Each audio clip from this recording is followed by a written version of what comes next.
উত্তর আমেরিকার দেশ কানাডা বিশ্বের অনেক মানুষের কাছে এটি একটি স্বপ্নের দেশ। অনেকেই নিজের সেই স্বপ্নকে বাস্তবে রূপ দিতে বিশ্বের বিভিন্ন জায়গা থেকে পাড়ি জমায় কানাডায়। দেশটির পঞ্চম বার্ষিক প্রতিবেদনে বলা হচ্ছে, গত 5 বছর ধরে সেখানে বাড়ছে ইউথেনেশিয়া বা ইচ্ছা মৃত্যুর সংখ্যা। 2016 সালে দেশটিতে ইচ্ছা মৃত্যু আইনত বৈধ করা হয়।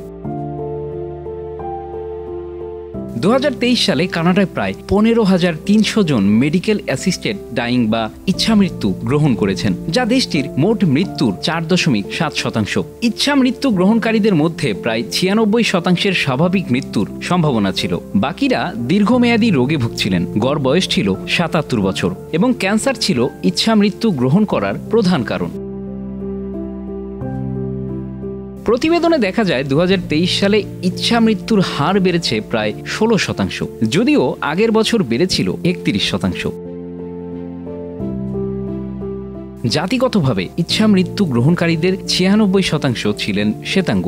দ্বিতীয় বৃহত্তম গোষ্ঠী ছিল পূর্ব এশীয়, যেটি 1.8%।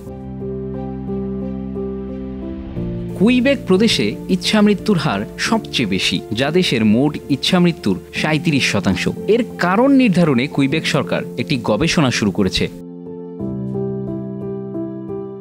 ইচ্ছা মৃত্যু আইন সম্প্রসারণ নিয়ে দেশটিতে এখন আলোচনা সমালোচনা চলমান। 2021 সালে এর আওতা সম্প্রসারিত করে এমন ব্যক্তিদের অন্তর্ভুক্ত করা হয় যাদের মৃত্যুর নিকট সম্ভাবনা নেই কিন্তু দীর্ঘমেয়াদী সমস্যায় ভুগছেন। মানসিক রোগীদের জন্য এটি সম্প্রসারণের পরিকল্পনা করা হলেও প্রদেশগুলোর উদ্বেগের কারণে তা স্থগিত হয়েছে।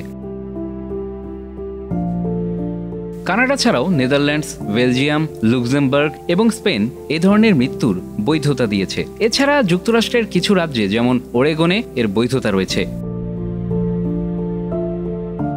Bangla affairs news desk.